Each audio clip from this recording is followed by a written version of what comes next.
And we're live. And we lost Adam. Where did Adam go? There's Adam. Up, I can't hear you for some reason. What's going on? There we go. You muted yourself. And I'm falling There over. we go. And we're back. You've got And the we're stand-up desk, right? Isn't that? Oh my God. Well, okay, so I failed to. I left out a detail earlier. I'm also getting my like geeky deliciousness ready for later. Yep. I hope everybody can hear me okay. Yep, we can hear you. I got it. Yeah, I got some new goodies for the the home office setup, and one of them actually is this really cool wobble board. Like instead of a treadmill, it's got like some.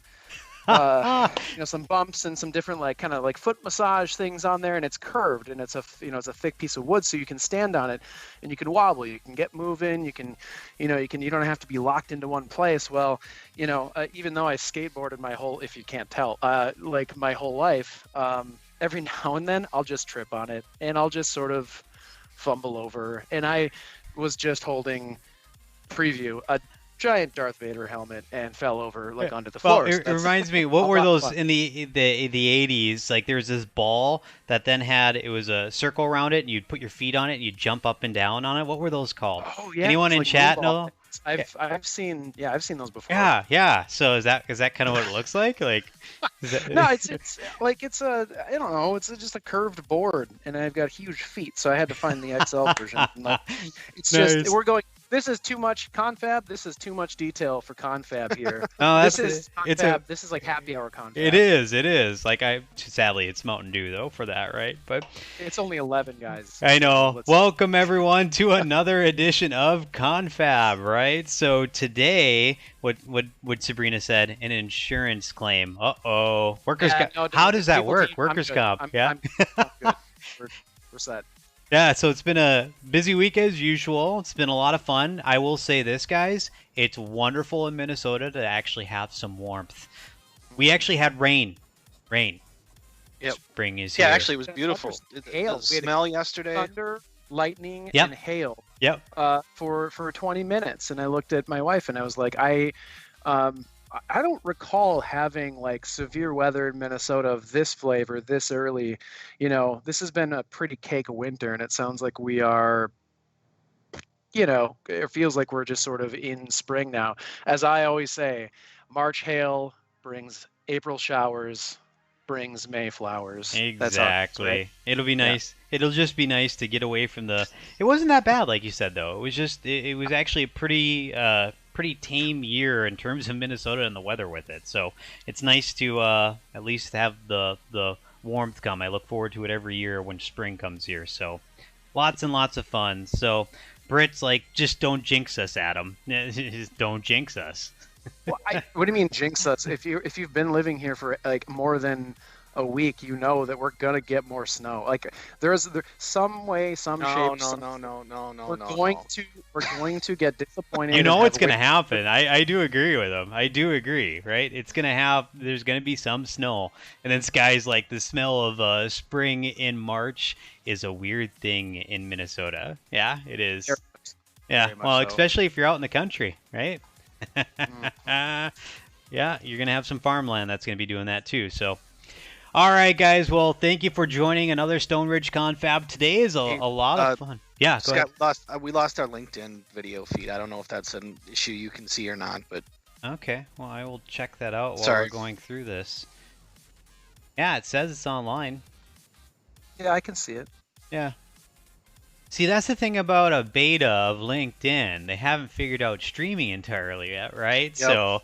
No, it's live. I'm looking at the channel list right now, so we'll keep monitoring it, and I'll work with Sabrina on the back end here through chat, so I'll figure out what's going on with it. But just want to keep going then. Just welcome everyone. It looks like a LinkedIn user says, I can see it on LinkedIn, so awesome. Thank you for joining Confab. Today, really a fun topic that we're going to go through. Mr. Ruel, appreciate it. He says he can see it as well, so it looks like we're good on LinkedIn. Really fun topic. We've talked about Power Apps and about end user tools quite often on this stream. And last year, we did a lot with it, right? We were covering all this content in terms of how do end users interact with it, what's the data aspect of it. And we really focused on the end user perspective with this. And one of the things that we, have mentioned many times, and it's hard on a stream to do this, but we mentioned many times, it's like, well, this isn't just for, end users, right? Like if you think about pro code, there's a lot of scenarios that you can tackle with the Power Platform, for example. And we've talked about like logic apps and, consuming external services and then using Power Automate to take those and create collections off of it. As a developer too, a lot of people are like, yeah, whatever. It's not code, dang it, not pro code, right? So today we wanted to kind of bridge that because we don't want to cover so much detail, obviously, where code is an issue, right? We're here looking at lines of code, but we do want to open it up to you guys to say, hey, today we're going to show a little bit more pro code with this. So should be kind of fun, right? And we're covering what's called PCF, right, Adam? What's it mean? So the newer development layer player on the block here is Power Apps Component Framework. So PCF for short, and we do have a little deck material to kind of set the stage for us here today. But yeah, it's exciting. If you've ever gone in, just as an example, if you've ever gone in and you really wanted an editable grid for your opportunities to manage your pipeline or for any other record type, the editable grid control. If you're familiar with that configuration at all, that's really sort of like the intended configuration output of these controls. PCF is a framework designed for developers to build custom controls. So in an out of the box sense, we have editable grids, Kanban boards, we have sliders and attribute specific controls we can lay over to enhance the user interface, really enhancing the user experience of the system, where we see some maybe not gaps, but maybe we want a particular experience in managing data or process or calling device actions and whatnot, and we want a little bit more control over that. Well, now we have a framework. So yes, we have to play by certain rules, but when we do that, we're afforded this ability to create really sleek, really powerful controls to lay over subgrids of one-to-many, many-to-many relationships. We can create our own attribute-specific controls. So it's really throttling open this development layer to the pro coders out there to build their own instead of relying just on what Microsoft is piping into releases and the new waves and versions and everything. We can control our own destiny when it comes to user experience in a sense. Exact statement. And the cool thing, so there's a LinkedIn user that doesn't have a name on chat, but they say love editable grids, like game changer. And the irony, Britt actually isn't. Well, maybe it is. She's also in Twitch chat as well. So Britt, you can either confirm or deny that. But cool thing about it is that there's a lot of irony in my perspective with it, because from a business system, from ERP, editable grids are like they're table stakes. Like, yep. You could not have an ERP system without editable grids. And then in the CE world, that didn't exist, right? And so this information sharing that's going between concepts, for example, are making people more efficient in one classification of a system as well.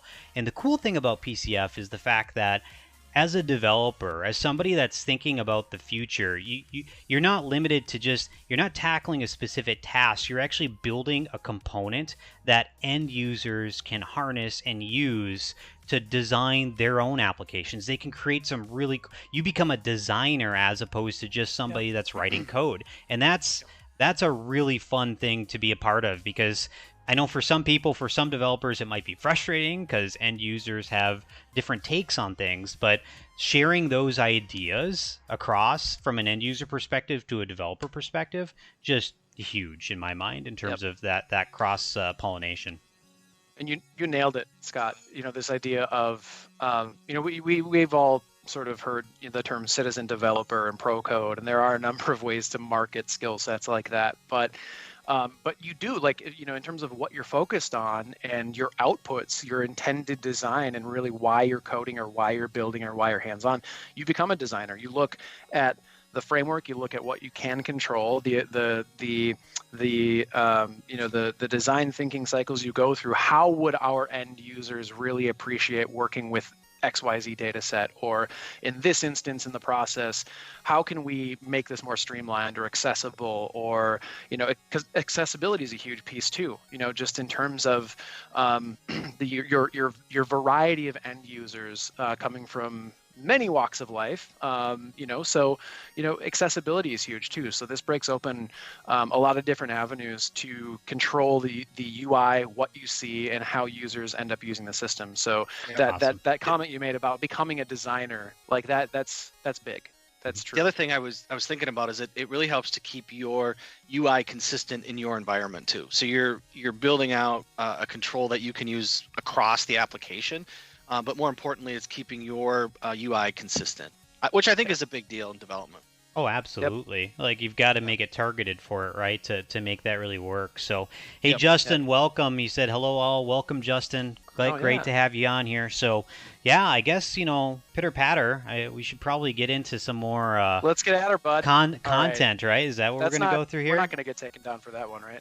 I don't think so. I haven't gotten copy striked yet. Knock on wood. So all right, that's good. I'll share my screen and we can get to it.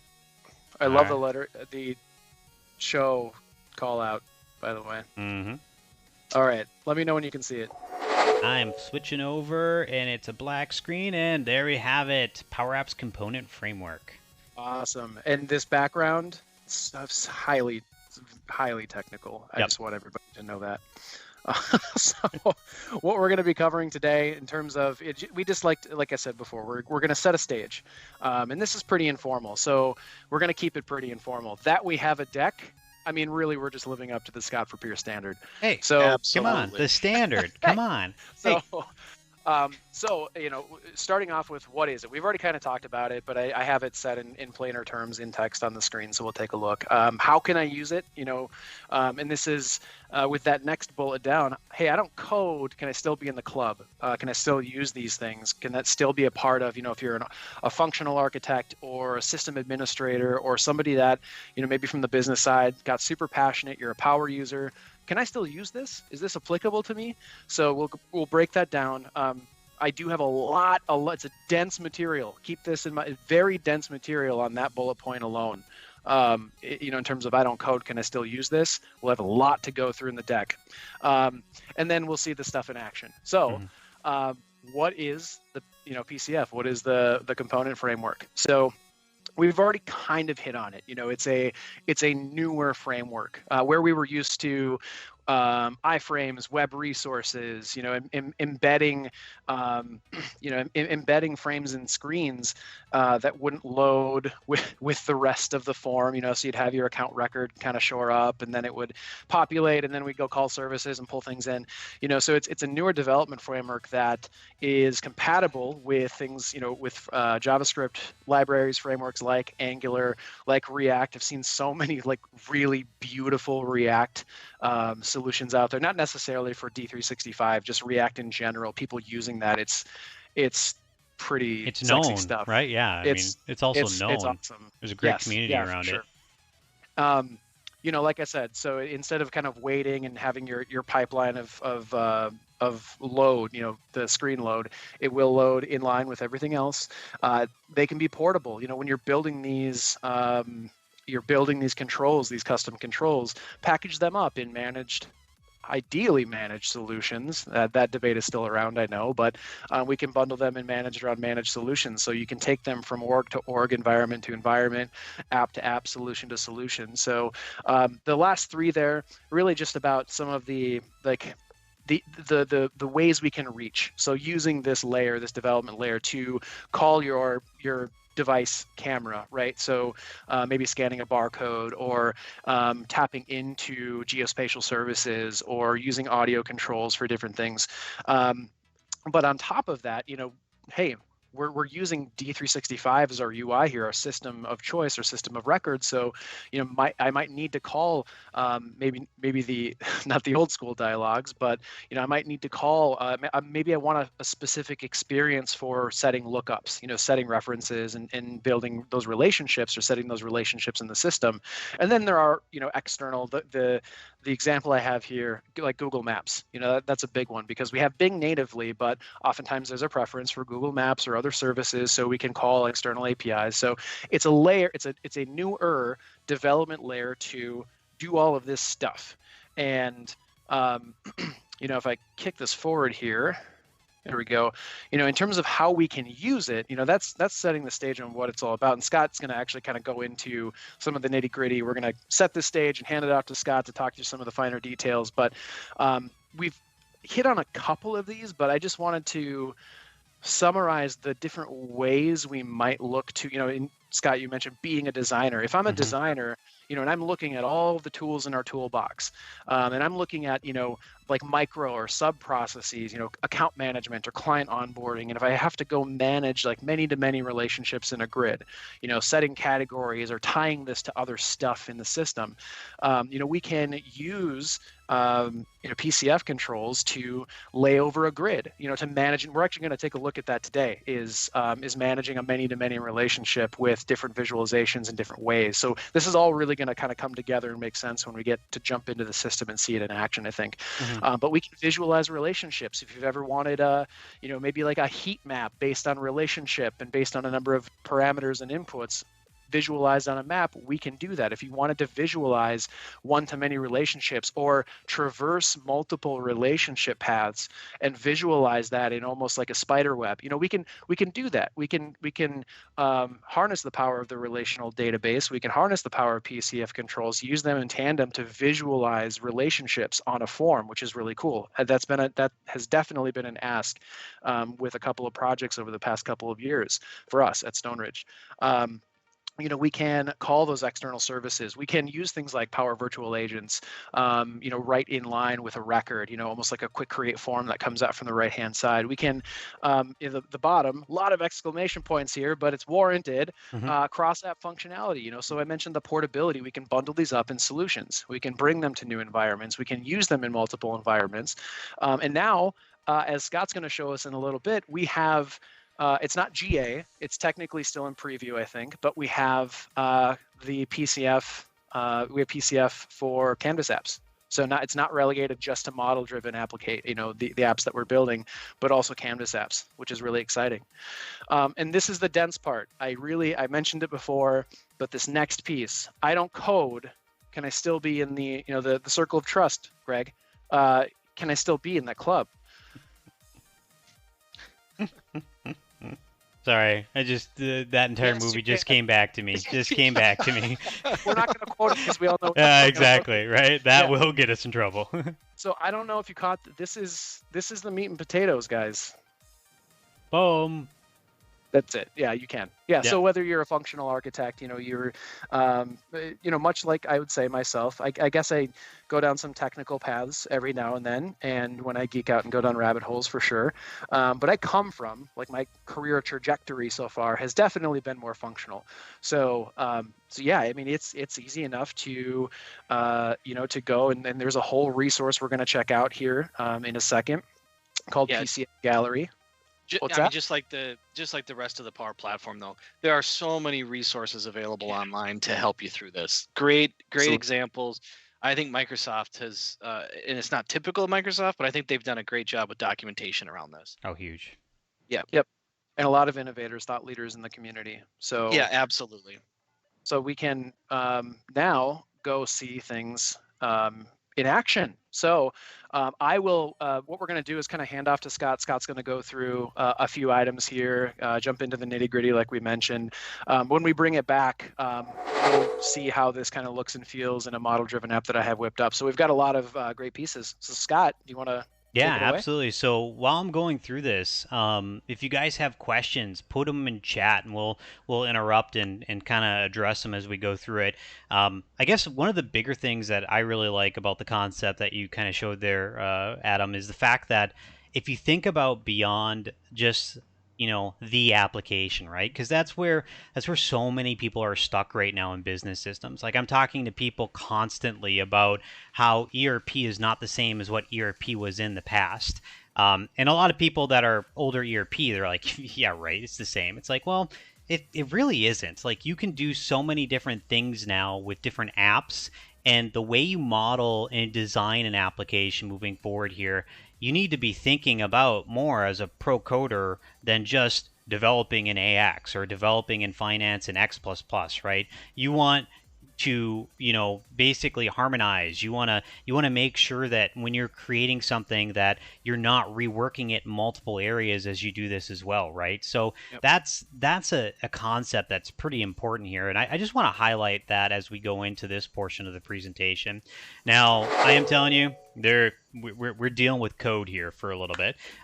What I want to do is I want to share with you, where can I get this information to start. We're not going to go through each individual line of code, for example, with this, but we are going to show you, for example, where do I go to get some examples with this? How do I take those examples and then do something with it? How do I build something with it, right? How do I then upload that, for example, and then how do I consume it, right? So let's start there from a pro code perspective with it, because you're going to need to know how to do that, and I'm not going to tell you what code you want to code in. You figure that out, and I'll show you what I've created then, using my own coding as part of that. COBOL.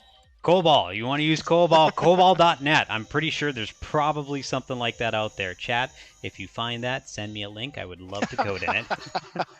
So with that, let's jump in. So first off, very first thing you can do here, Power Apps, obviously. You can probably see my screen. Power Apps, that's here.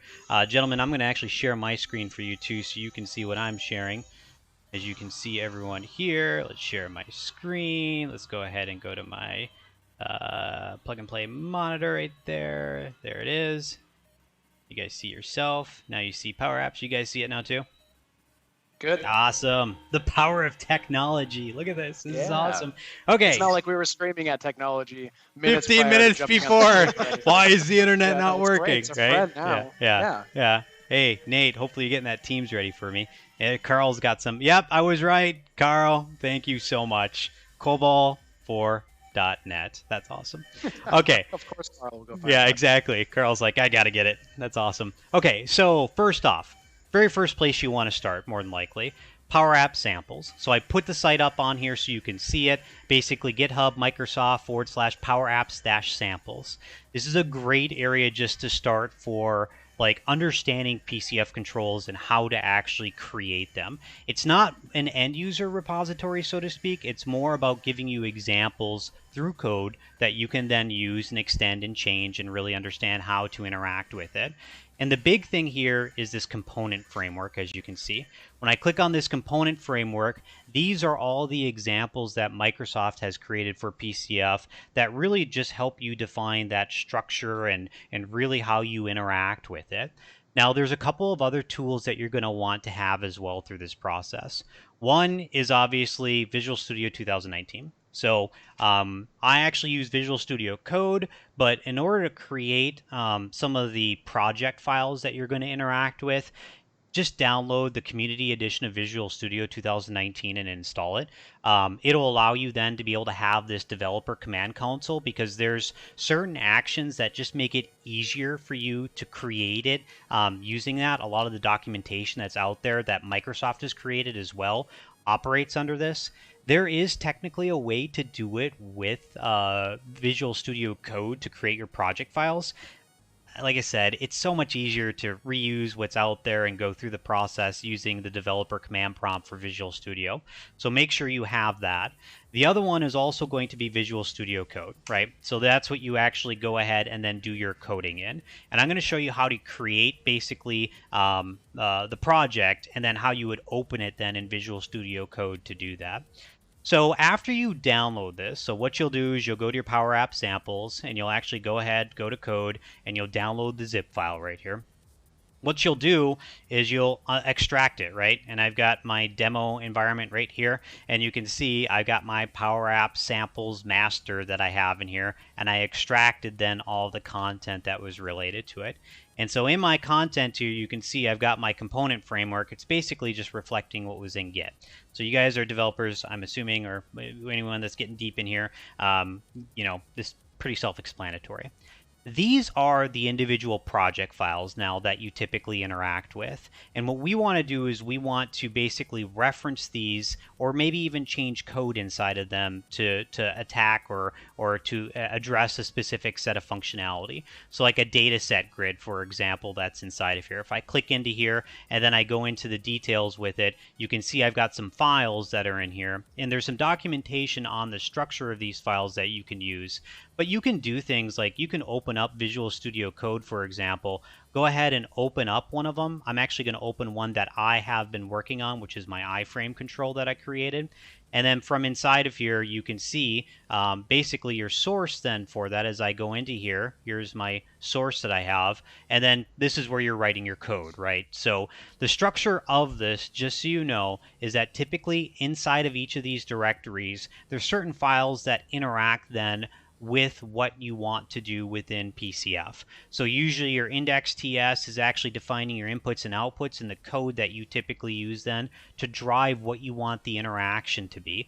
And you can see in this example, I'm creating, for example, a container. Inside of that container, I'm passing some values that are coming from basically a standard control for the inputs that are related to it. And then what I'm doing as well is I'm defining like frame widths and things of that nature. And, you know, it's pretty self-explanatory from a pro code perspective. There are also other things to consider though as well. So on your manifest here, basically you're defining, for example, what parameters are being passed in, for example, into this namespace. Each of your PCF controls actually have a namespace that's assigned to them to separate them, that container basically, from the actual Power App. So it's actually a pretty common practice, obviously, in development to have that, where you're going to have your namespace and then subsequent namespaces embedded inside of there potentially. This is where we're defining them, for example, the properties that are exposed, the URL, for example. So that way, when an end user is adding the control, they know, for example, that they have to enter in, for example, these 3 different attributes that are related to it that show up inside of the Power App, right? And then there's also additional values that you can go through and fill out. So you've got strings that you can actually define. So that way you saw inside of there I had some keys that were defined. Well, those keys are actually defined inside of the strings file that we have that we interact with. Really, the point here is that you're going to modify primarily these 3 different fields or values to be able to then create your control inside of the environment. So kind of with that, you get to the point where everything's ready to roll. You've gone through and updated it. I like to actually create separate, not separate controls, but separate build environments for this compared to just building it inside of here, right? Which is a little bit different. So what they recommend to do as part of your editing process with this is that typically you're doing a couple of things. First off, what I'm going to do here is I'm going to basically go down into my Power App sample master that's inside of here, so you can see this.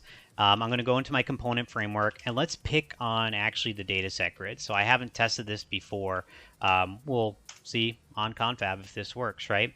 One of the very first things that you do, NPM, if you know from a development perspective, it's your NuGet package manager, right? There are references that are typically identified inside of what we call the package JSON inside of here that are dependencies that are required for you to be able to basically build something, right? So typically what you do as part of this is that you're actually going to go through, and I'm going to move that song along so we don't get copy striked. You're going to go ahead and do NPM install, for example, here. And what's happening is that the system is actually going to look at that package's JSON file, and it's going to download all the dependencies that are related to it, because Microsoft doesn't embed those as part of the code portion of it. And what you're seeing here is basically it going through and then grabbing those particular dependencies and then adding it into the folder so that when we get ready to build this, that we have basically all the references that we need to be able to build and compile that particular PCF control with it. So as a yep. non-coder, you Yep. know, or I guess, you know, I will jump into it when needed or whatnot. But Yeah, absolutely. The NuGet retrieval process, when that sort of bubbled up for you know, for development and some of the stuff Microsoft, like we used to just download the SDK and we had sort of everything bundled there, desktop app, you know, like the deployer and the config migrate tools and things like that. That was a little bit of a shift, you know, in terms of the the NuGet stuff that you have to incorporate here. Yeah, and what's cool about, I mean, that, and it's interesting because I've Visual Studio, C Sharp, like coding like that, like package management was something that was always native, really. Well, I Yeah. shouldn't say native. They really focused on it with the .NET languages and with that introduction. And so NPM is just a tool that I've used pretty constantly. And on the Linux side, I mean, it's been forever. I mean, it's apt on the Ubuntu or the Debian-based systems. So basically what I did there, downloaded the references that are related to it, so it added all those files. Let's go into our projects directory, and what I'm going to do is I'm just going to make a, confab grid is what I'll name the project that I'm going to create here. So I can go into, for example, my confab grid now, and there's nothing inside of here, right? What I'm doing is I'm actually creating a reference. So I'm creating a new solution, and pack is the utility that you use for that. And basically what I'm doing here, I'm putting our publisher name, and I'm going to say confab as my publisher name, and then I'm going to do my publisher prefix. I'm going to add to this as well, and we'll do CFB for confab for it. Basically, we're creating a Power Apps component shell is the way I look at it, or a project basically. PAC, that's one thing I did forget to mention. You do have to download the Power Apps command line interface. So if you look that up as part of this process, that's going to be another component. That's where the PAC comes from with it. And when you run this PAC, you're going to see that it creates a project inside of here, a CDS project file that you then interact with basically to create then or build your code. And what I like to do is I separate this from the project intentionally because I may want to reference that code and do different iterations with it. This allows me basically to do that because what I can do is I can actually go ahead and then take that particular project and I can reference it in a path. So our dataset grid is what we said we were going to use with it. I'm going to go to my root directory right here, copy that just so I have it, and then paste that into here. And basically what I've done now is I've made a buildable PCF project that I can now run through and basically build. So what does that mean? So I'm going to go to my notepad and I'm going to create a build.bat for me here. I'm going to create the file. And of course I'm cheating, so I'm going to go over here and copy and paste the commands that are needed. I'll leave it on screen for you guys. You can see it's pretty cool. Automates everything, makes your life easier, allows you to see information that's related to it. It's my build batch job, right? Save it away, close it out, and then I'm going to go ahead and do my build now. And when it goes through the build, basically what it's doing is it's, determining the project, restoring the files to the project, building the project for it. It pauses for me because I put the pauses in the batch file to be able to do that. And basically what is happening here is that it's building a solution that you can then import into your Dataverse environment. So we're going to see it go through here. It should wrap up in a second. And once it's done with the final build for this, we should see then in our directory that it's actually created code then that we can interact with. So I'm going to click on that again, and this is the final build with it, and we're going to see the debug that's going to be populated with this as we go through this process. And really, we've just built a project. So if you follow this step by step and you have those utilities installed, you could take an example that Microsoft has created and upload it into Dataverse. Now, how do you upload it, right? That's the next question. So if we go into our projects now, I've got my confab grid that I was just showing with this. And if we go into our bin directory inside of here, we're going to see that I've got my release zip file that was generated for this. So it actually created a solution for us that I can now use to upload. And to do that, it's pretty simple, right? So you go to your Power Apps, you go to your Solutions as an example, you click on the import for the solution, you go ahead and find that particular solution that you want to import. And so what I'm going to do here is go to my release folder, copy that away, go ahead and put it in my documents, paste it away. We should hopefully see our confab grid here. And then you would actually go ahead and import, and basically you can see it populated the information that was, what I populated as part of that command line. You can obviously go to the JSON that's inside of your build directly and update those if you want to as well. So you've got some options that you have with that. But if I click on import now to this, We're not going to wait for it to finish. Maybe we'll get lucky and it will finish before, but Adam knows this. It takes some time, right? Sometimes to be able to do this. Sometimes. Yeah, Yeah. sometimes. Sometimes it's almost instantaneous and it'll be done and it'll be ready. So that's uploading the solution then. So now you've basically taken that component framework, that custom framework component that you created, and you're uploading it. And basically we want to use that, or we want to use one that's like it, right? If you go to see history up top there, Scott, we'll probably be able to see that on the right. We'll probably be able to see that being pulled down. We'll see here, right? Look at that. There it goes. Yeah. It's going. So it's in progress. It'll load in, and we'll be able to publish it while we're on confab here. It's just that it's going to take a second to parse through and pull those bits in. And luckily it's a little one, right? So it's not like extending other things as well. And I planned for this, right? So we never want to, on confab, waste your time. So what I want to do here is go into apps, and let's just create a new app as an example. And I'm going to do a Canvas app on purpose here just to highlight it. Now, we may or may not see this component as it loads, right? So it's a timing thing. So I'm not going to worry about that. But what I am going to do is I'm just going to use one that I already had created with it, because it's the exact same concept that you use with it. So blank Power App, right? Start with it simple at this point. As a developer, basically, you can separate where you've gone to the creation of the component, and then from that creation of the component, this is like the end user experience now that we're looking at, right? Because as a developer, I test end to end with it because I want to know what the end user is interacting with it. But at the same point, you can separate that as part of your development lifecycle if needed, and have somebody else do the testing for the component after you've uploaded it as a solution. Now, inside of here, what you can do is you can actually go into the insert section, and in the custom, you can click on this import component. And on the import component inside of here, there's a tab that's the code tab that we typically interact with for these PCF components. So I'm going to click on my code portion of this as part of this, and you can see there's a warning message here, right? Custom components contain code that may not be generated by Microsoft, right? One thing to note is that there's signing, right, that typically Microsoft has with applications. When you start using PCF controls that are inside of it, there is warnings that can pop up to end users that say, hey, you're using a custom control, for example, that could do malicious activity against your computer, right? Because it is custom code technically. You want to get really Inception for a second? You can build PCF controls to give you that warning. Sorry. Correct. Exactly. Yeah, they can pop it up, right, for it. Hey, look at that. Our data set. I'm going to try it. Uh-oh. Nice. This is going to be funny. Prove it. Uh-oh. Uh-oh.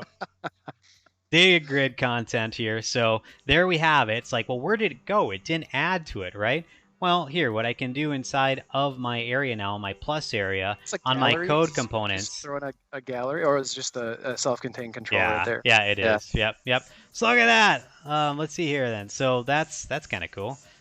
I didn't expect that to do it that fast. Let's do our, I don't know, let's do accounts and see what it looks like. I have not done accounts. Starts with A. Activities. At the top.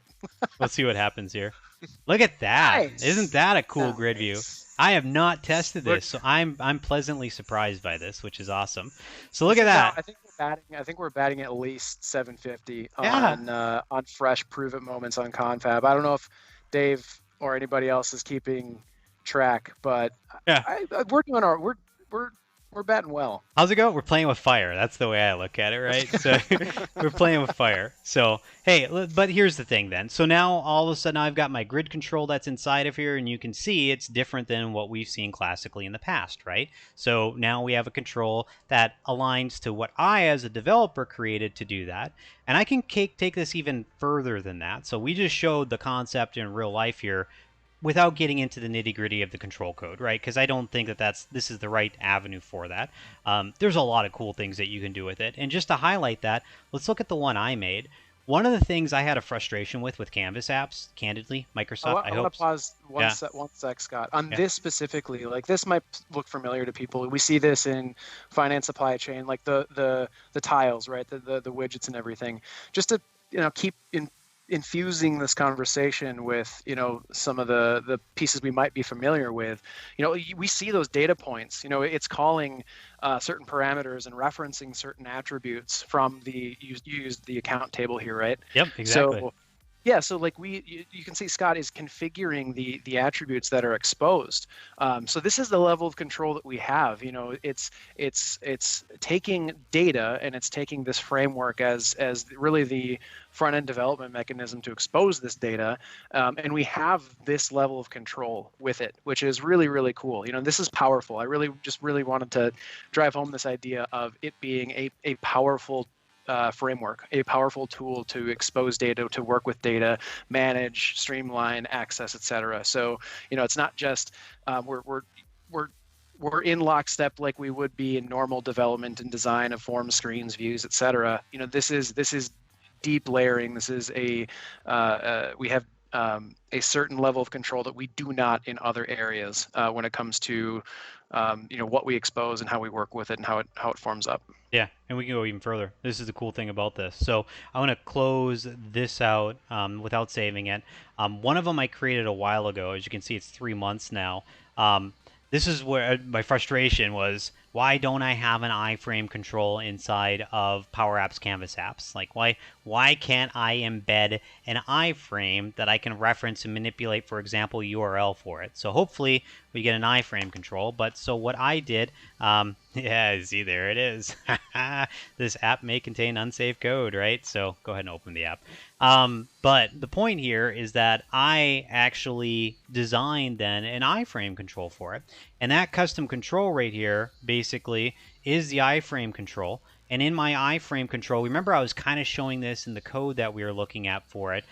We actually designed some properties that were related to it. So remember, web URL was one of them. Iframe width was another with them. Iframe height. And I also added a scaling. I noticed that certain apps, for example, when they're rendering it, and I'm going to show why this matters, when they're rendering it, it looks different or weird or it's hard to describe. But the cool thing about this then, though, is that these parameters, like if you embed it as a Power App inside of Dynamics 365, you could pass parameters to this as well, because now it's actually a value that you can interact with. So what this did is it's actually going to a Power Virtual Agent that I have set up. And if I ran this, for example, on my phone, and I saw it basically boot up in the background here, so this is like I'm running it on or simulating in my phone, right? Here I've got my Power App that's referencing that iframe information. And I can say hello, for example, and it's going to hopefully here interact from a credit and collections perspective, right? Now, once you have it in a Power App, this is where it gets even cooler in terms of, from a developer perspective, what end users can do with your app. And one of those is that in my pre-sales demo environment that I have for Dynamics, see if I can get logged in here. It might be a little bit slow because I have not booted it recently. I shut it down. But I'm able to basically take that app now and embed it in different areas, right? So I could take that app, my credit and collections application, and I could put it into Teams, for example. So if I wanted to, on a particular team, go through and then specify that app, I could do that. Or if I wanted to as now, because Canvas apps are the apps that we actually have that we interact with, for example, inside of finance or the finance and operations apps that are inside of here. What I can do, for example, if I go to my customer credit and collections that are interacting with it, I should be able to then see, as an example here, that workspace show up. And in that workspace, I went through and then added that particular control, right, that Power App, and then you've got your virtual agent that pops up over here that you can interact with. And Marcus, like, we can do this as well. So I'll do hello, and I think I showed this a couple of demos ago. I won't go into details. Largest like receivable risk, right? Boom. It'll tell me exactly who it is and what the value is using Automate and all those different things that are inside of here. I think, Marcus, we talked about this too. You could actually take this and put it in Power BI as well, right? You could actually put a Power App in Power BI. Yep. It sounds a little convoluted to think through that way, but yes, you can put a Power App inside of Power BI and then display the Power BI report. So you're basically getting you're getting the same end result. Hack the planet. Exactly. Like we did that, Marcus. That we was did. When we were chatting about a demo, and we were like, you know what? Well, we can now embed apps in BI reports, and we can expose BI reports in BC. So why not both? Why not all of it? Exactly. And so I did a little like inventory, like order staging app in a BI report that was right on like the customers list or something in BC. It was pretty wild. Yeah. This is coming natively in BC, but it's not there yet. So, like I said, just think about it. Like in chat, it'd be interesting to hear what you guys think of ideas out there as well. But I mean, build the control. I did an iframe control. Think about what users can do with that. If they want to do in something different, if they want to do Google Maps, for example, if they want to do the website like stoneridgesoftware.com, like I could actually take this and just say www.stoneridgesoftware.com, right? And hopefully what would happen here, just to kind of prove it out, it actually will know then that this is the URL that I need to go through with it. And when I actually pass that information, when we rerun it or basically reload it, it'll know that detail, and I should be able to then navigate off of it. So, and it, I think the thing here is I got to pass it as a string, right, for it. And there you go. Look at that. StoneRidge Software's website is now inside your Power App. Anything that's web enabled, you could start exposing it. And you can get even fancier if you want to. Now that you've got control of the component framework, let's say you need to do some OAuth authentication. That's more complex, obviously, to go through that process, right? Well, because you have the ability to control the code, you can, from the application, request an OAuth ticket, for example, or have an app registration that's related to that component or control, and you could basically then integrate from an OAuth perspective on any services that you want to have exposed. You can grab data now externally by directly querying it, for example, inside of your PCF control. So it just elevates in terms of what you can do from a pro code perspective to get past some of the what a pro code would classify as a limitation with it. But you got to be cautious, right? I mean, that's the other thing I just want to pose with that, is that just because you can doesn't mean you should, right? And this is the argument that Ian Malcolm. Yeah, exactly, right? He comes back into the fold. I referenced him yesterday on the call. Did he? Okay, yeah. Good old Jurassic Park, Jurassic right? Park references. Yeah. So the reason I bring it up, though, is that like Business Central and Nav, they were, as part of their design mentality that the Danish developers had, they said, we want to create a user interface that's consistent in every area. So we have forms, we've got grids, we've got, basically the same style or guidelines that we apply towards it.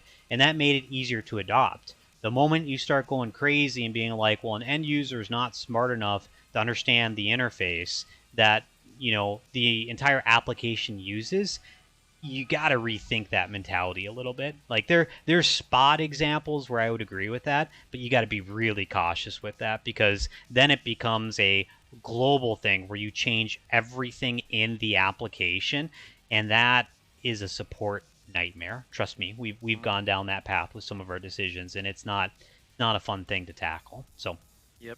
Kind of with that, Adam, I think you got some stuff that you wanted to share as well. So I'm gonna kick it back in a second here. Let me pull one screen up. I just want to, one. You have to share your screen. Sorry, because I took over. Yeah, no, I'm getting there. Okay, go. Needed to pull up this. There we go.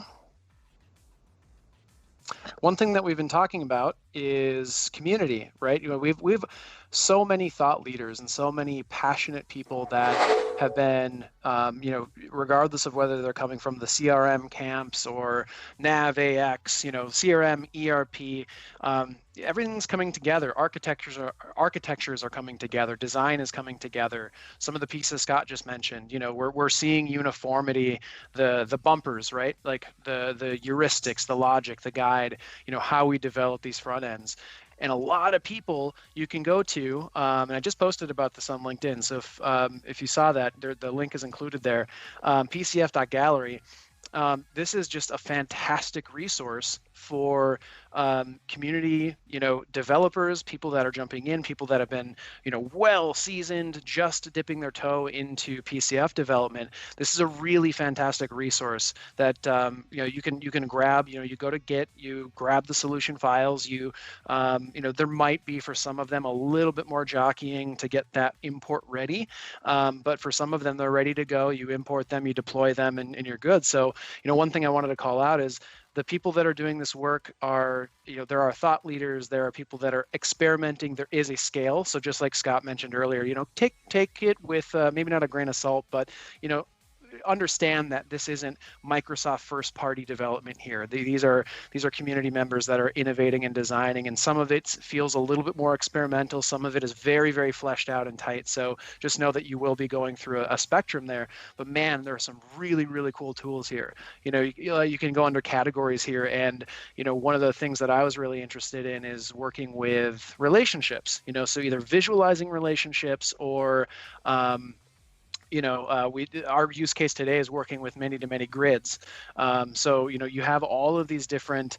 We have sentiment analysis that's in here. We have SharePoint. We have document management. We have Google Maps. So there's a ton that's in here. Go check it out. Go explore, because some of the work that people are doing here is it's not just impressive. Like we can see how people are innovating with working with data and working in D365. So I went ahead and grabbed a solution file from PCF Gallery here that was from Tanguy Tuzard, who of XRM Toolbox fame. He built a number of fantastic plugins and solutions, and a member of the community that's been like an 11-time MVP and has been around the block, and he's just got great stuff. So I ended up using one of his solutions here. So if I go into and we're not going to go through the import process Scott mentioned, or Scott walked through that. Yep. So no worries there. So it's already loaded into the system, but just to show you, if I can go down and find I think it was under relationships. Let me just find where the actual landing page is for that specific control that I pulled into the system here. So it'll load up. It'll parse up on my selection of relationship. So we've got a few that are between authors here. There are multiple authors here, but here we have the NN checkboxes. I think that's the one that I used. Let me drill into this one here just to make sure and validate. Yes. So you can see the author down below. We have Tanguy Tuzard, and we have links to socials and how to contact. What's really cool is they also show a little like GIF or GIF. Don't come at me. Of a little demo, like just a little flavor. What are you getting yourself into? What is this all about? And then you go download. So when I click download, it's going to shoot me to Git, and that's where I go pull down the solution files and get that import ready. So this is what I used, and I have it loaded into the system. So my use case here, if I go into D365, now I'm in the customer service hub, I'm landing on a dashboard. My use case is we have these things called account categories. We're going to use a custom table, a custom entity to categorize markets we sell into, to categorize a number of things. It's sort of a catch-all, but I want to show you that first. So what I'll do is go down to Marcus. I'm using some cues from you. With the little zoom it. So I'll go down into the module selector here, and I'm going to go to, I kind of grouped it into the service management. This is where our config data is. This is where we set up some of the application functionality. And I plunked in that account categories custom table into the sitemap here. So if I shoot into account categories, I have some simple examples here. Do not mind the fact that I was doing this at 11:30 p.m. last night. What I wanted to show is right here, right now, I'm actually working on a control. Now, this is an out-of-the-box control. This is that editable grid. So you can see if I click into any of these attributes here, I can go and obviously not create it on that's locked down, but if I wanted to change the name, if I wanted to change the category group, just wanted to give you the flavor of what we're dealing with, to kind of make sense of what this account or this category table is all about. You can see it's multi-use. So here I have a couple of market types. We're selling into commercial, industrial, and residential markets. I have a couple of product lines here. It wouldn't be me without a geeky flavor to this kind of stuff. So a couple of product lines and then a couple of service lines. So you can see that this table is really, it's nothing but a name and a category, but it allows us to, this is almost like, I don't mean to cross-pollinate with competitors or anything, but tags in Zendesk, where it's like, it's a single table, but it's so multi-use. Yep. And we can group it in different ways. So this is really what we're working with. Very, very simple.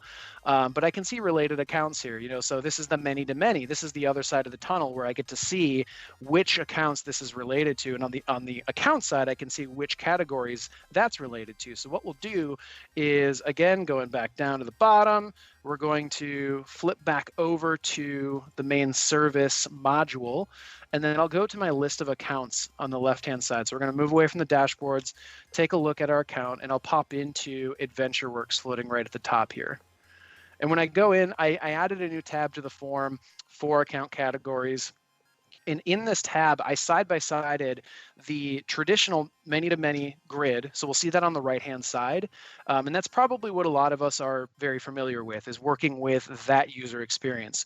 So on the right-hand side, I have an empty grid. On the left-hand side, hey, this is that control. This is a PCF control that was imported, published, and there are some configuration options, and we'll get to that in a second here, to display this in different ways, to work with that data. So you can see that in this sense, I have those categories. I'm grouping by the category of the account category, or the group of the account category. I'm getting my vernacular mixed up. So everything's grouped, but it's in a slider fashion here. So if I wanted to say, for AdventureWorks, they're actually categorized as, they do commercial and residential. And in terms of the product lines that we sell, let's say we do Normandy Elite here, and our service offerings, it's really the Ruby the CLTD. So here I've selected 4 many-to-many based records against the AdventureWorks record that we see in the foreground. Now, what I'll do is just do a simple refresh in this grid, and we should see those records attached to AdventureWorks. So, when you think about user experience, Scott made the comment earlier, and it's just so, it's so accurate. We all have to have our design thinking caps on. We all have to understand how users interact with this data. I'm not saying this is how users should interact with many-to-many records. I'm just saying that we have now this whole new world, this whole new toolbox to use to streamline, to make things efficient, and to work with data in more meaningful ways potentially. So you have another layer of control and development to work along these lines versus the tried and true. Not saying the tried and true is bad. This is really easy to work with, but if there are maybe power user design steering committees, or you're an admin of a system and you're looking for just maybe a little flair or oomph or drive or more polish to how you're working with and managing your customer records, fantastic way to jump in. You can say I have select, unselect all. And in terms of the configuration itself, I think I have that open. I have the classic editor open. So for all of the new waivers that are going, how dare you go into that solution? I mean, you kind of have to work with these controls and model-driven apps. But I have my entities here. So what you do, if I go into, and I'm in the Financial Services Accelerator, so forgive me that it says company instead of account. But I'm going to go to the form, and we'll just sort of show the back end of this account form. This is going to take maybe 45 more seconds. I realize we're approaching the top of the hour, but just in terms of the how we set up these controls, once they're imported, once they're published, Scott gave you the flavor on the Canvas apps. This is more of the model-driven experience. Once this form loads up, we're going to be able to see our tabs and sections and attributes and everything that's laid out here. If I scroll down, this is where we have our account categories. So, this is the control, and this is the standard grid here. If I double click into this subgrid here, this is where we have all of our settings for that grid. If I go over to controls here, you can see up top we have our controls tab. I'll click into controls, and this is where we can add, remove, and edit any of the controls that we've laid over that subgrid. So if I check into or click into the checkbox list here, this is where we have different settings, different parameters, basically. So what is the label? What are we going to be displaying there? We can even set background and foreground colors here. And then further down, we have group by. So this is where I was setting that option set as our grouping within that visual. And then further further down we have, are we rendering these as slider switches? Are we rendering this as, I think the other one is just simple checkboxes. Okay, So cool. if I, for instance, flip this to checkboxes and pressed OK, that's the only thing I'm going to change. This is where we configure that control. We can save, we can publish, and when we reload that form, we should be good to go. So that's a little bit of a deep dive into, model-driven app experience, how that comes together. But I mean, when it does come together, this is just so cool to be able to visualize data in meaningful ways, work with it in meaningful ways, and you have a lot of creative liberties. You have a lot of creative control when it comes to how these things come together, how they render on forms, what you're going to do with them. And we're just getting started. Right? Like Scott, you mentioned earlier, this is newer. It's newer. As of 2019, I think is when we got preview and GA. So it's newer. People are still getting accustomed to this stuff. But man, is it a heck of a lot of fun to work with and to see in action. It's great. Awesome. So maybe this will load up and we'll see checkboxes. I think I saved appropriately. Wait for it. Yeah. Well, but even if it doesn't, it should, but we're gonna wait. We have to wait now to see network slowness earlier that I was complaining about. So we'll jump into it. Looks like it's returned a little bit. Account categories. So instead of sliders, we should see checkboxes this time around. And we have our 2 records here. We should see 2 boxes checked on the left-hand side. There you go. So it's that's awesome. This is just fun stuff. It's super fun, but most importantly, it's enabling your end users. It's thinking about how users are going to be going into records, using the system, pushing process, really thinking about their day to day, keeping, just like customer experience, where we're mapping our touch points and our communications and our channels and trying to build an omni-channel presence.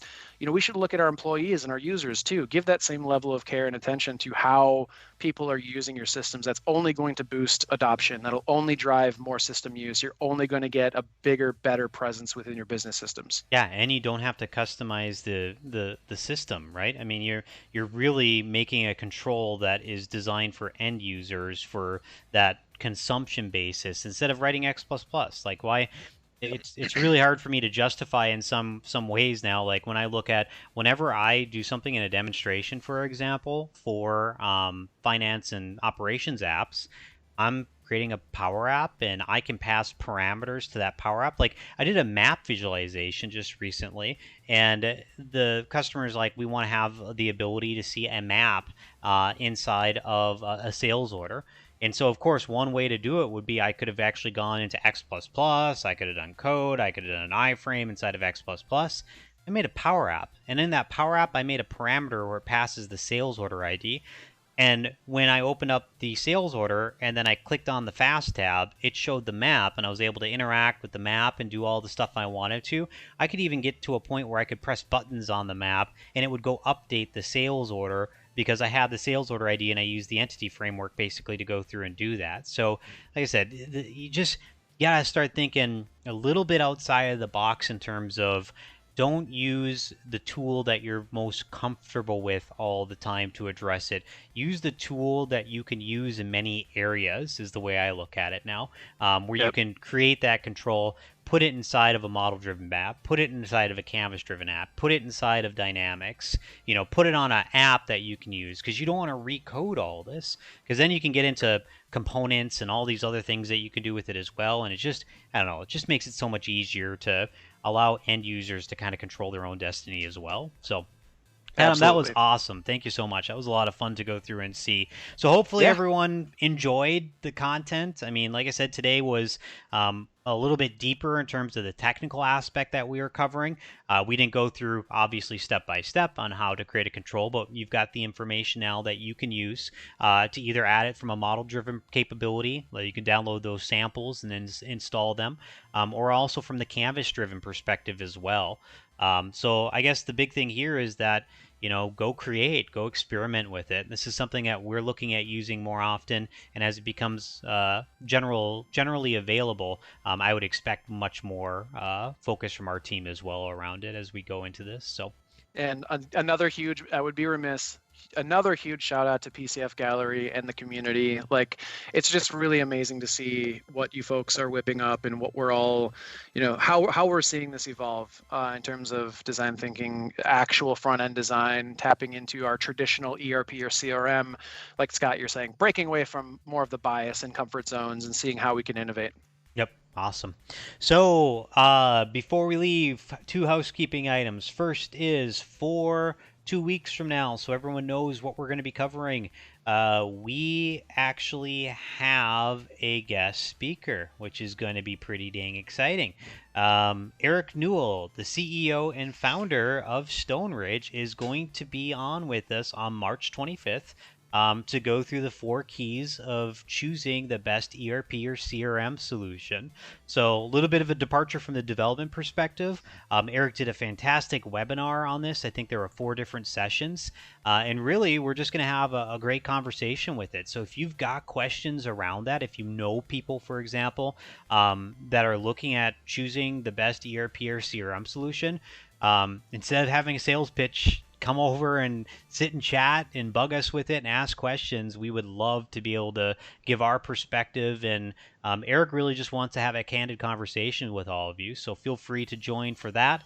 After that, 2 weeks from that point, we're going to be jumping into the deep end of Data Lake, which should be fun. So that's April 8th at this point.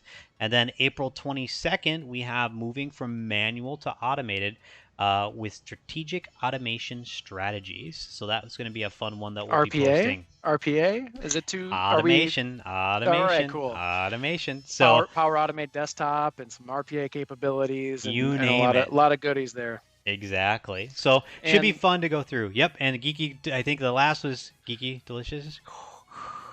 Is that? Yeah. Oh, come. Yeah. Come on. There.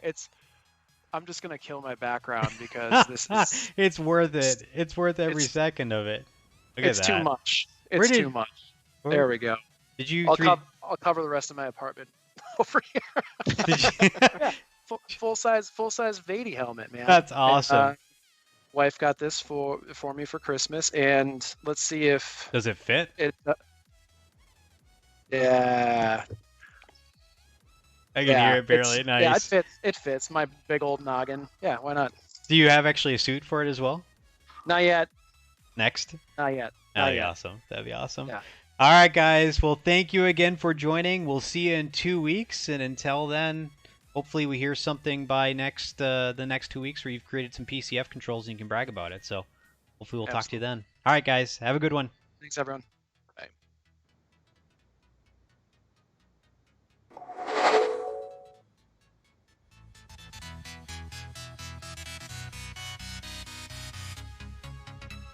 Bye.